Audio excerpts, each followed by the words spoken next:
And now let's give you a rounded perspective on the recent development. For this, I'm joined by Mr. Prabhu Dayal, who's a former senior diplomat. A very good afternoon, sir. Thank you so much for joining us here on Daily India News Hour. Now, India again reiterated its stand and did that on a call with President Trump today that the country never accepted any mediation between India and Pakistan. Why it becomes so important from diplomatic point of view? Well, Deepika, first of all, thanks for having me on your show. You know, meeting between Prime Minister Modi and President Trump was scheduled to take place on the sidelines of the G7 summit.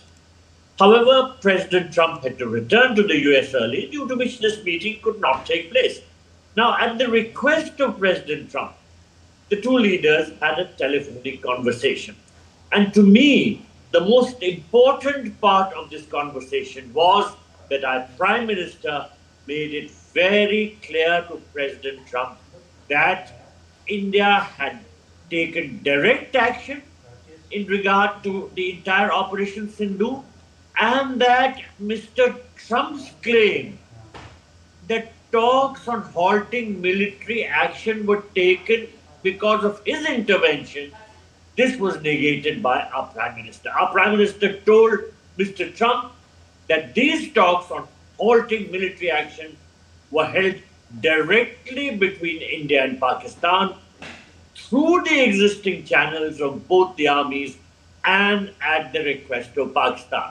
So our Prime Minister made it very clear that at no time were issues such as the India-US trade deal or mediation by the US to broker peace between India and Pakistan were discussed. Now, Prime Minister also made it very clear that India has never accepted mediation and will never do so. Now, why is this important?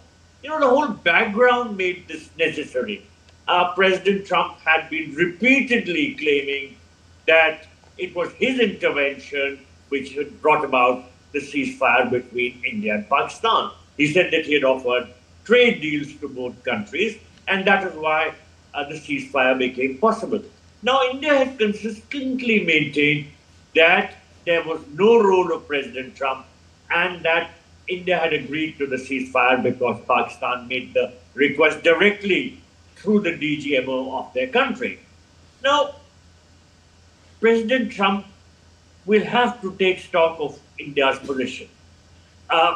All the claims which he had been making have created confusion all around, both internationally and also within India. You know, there are many people within India who somehow subscribe to President Trump's view and who doubt the claim of the government of India that Mr. Trump's claims are not valid. Moreover, you know, even President Putin somehow came up with this idea that yes, the United States had intervened between India and Pakistan.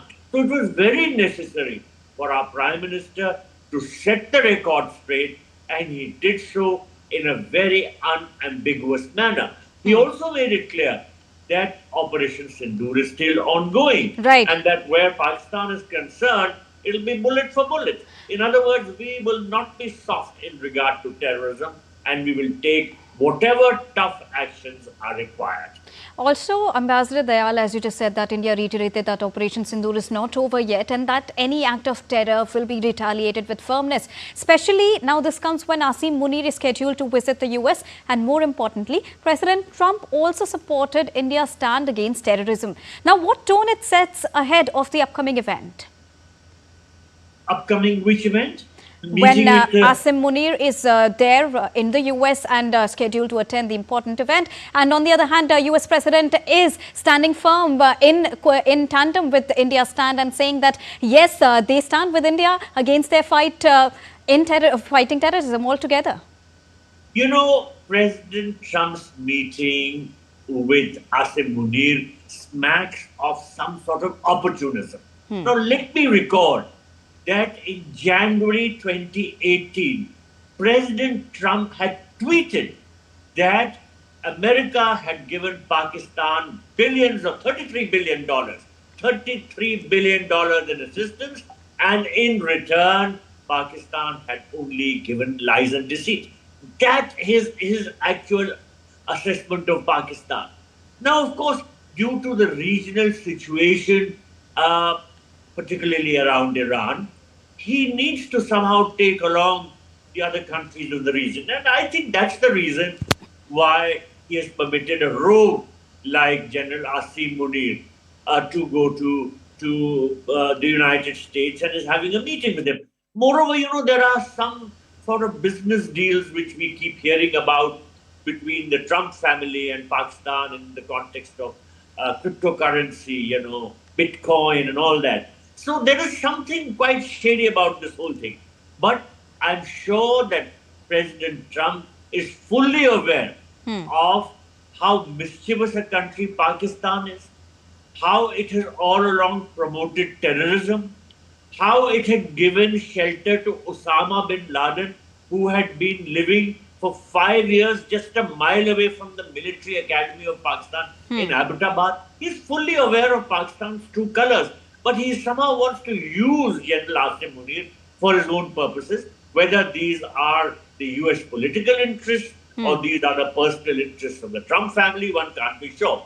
But there is something really shady, fishy behind the scenes, though President Trump, as I said earlier, is fully aware of the true colors. Very important point that you've raised here, Ambassador Dayal. Now, let's talk about Prime Minister Narendra Modi and his relationship with other countries, considering the recent example of his relationship with the US, where he invited President Trump for the Quad Summit, and he has gracefully accepted the invitation of India as well. And not only this, he also invited Prime Minister Narendra Modi if he can take a detour and from Canada and come to the US. But he had to, just turn it down because of other important commitments. He had to go to Croatia and he is on his way. But also we saw the picture of warmth and how India shares its bilateral relationship with other countries during the G7 also, be it South Africa, be it the other country.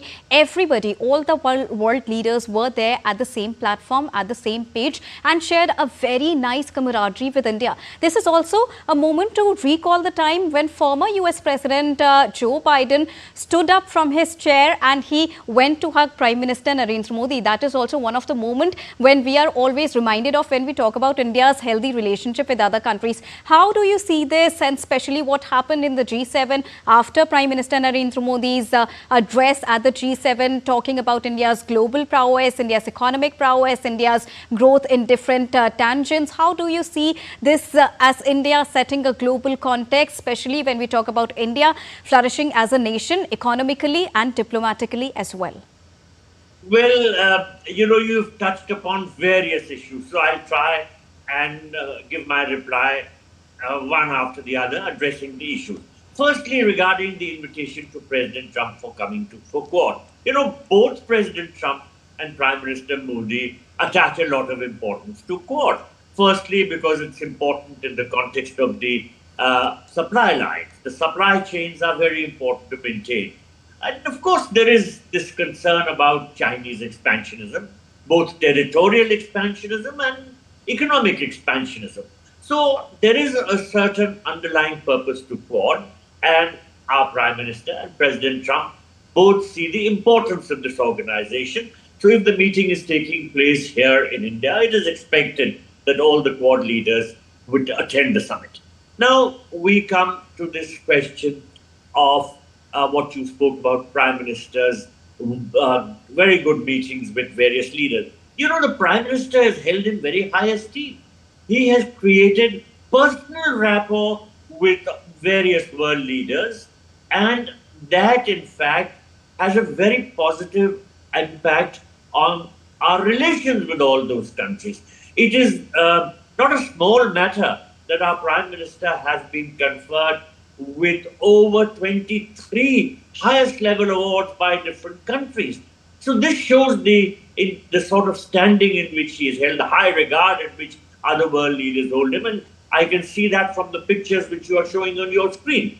Now, I think that the most important meeting was certainly the one with the Canadian Prime Minister, because it was decided to restore full diplomatic ties and appoint high commissioners. Now, we would recall that under the former Canadian Prime Minister Justin Trudeau, the bilateral relationship had sunk to the rock bottom. And this is because of the fact that Justin Trudeau was encouraging the Khalistan supporters, who were the extremist Sikhs living in Canada. He was encouraging their activities because they were part of his vote bank. And it was very clear that unless Justin Trudeau was shown the door by the Canadians, in other words, until he was ousted as Prime Minister, the bilateral relationship with India would not improve. Now, Mike Carney became the Prime Minister in March 2025, and we have seen that he is very keen to overcome the hurdles and restore a good, healthy relationship with India.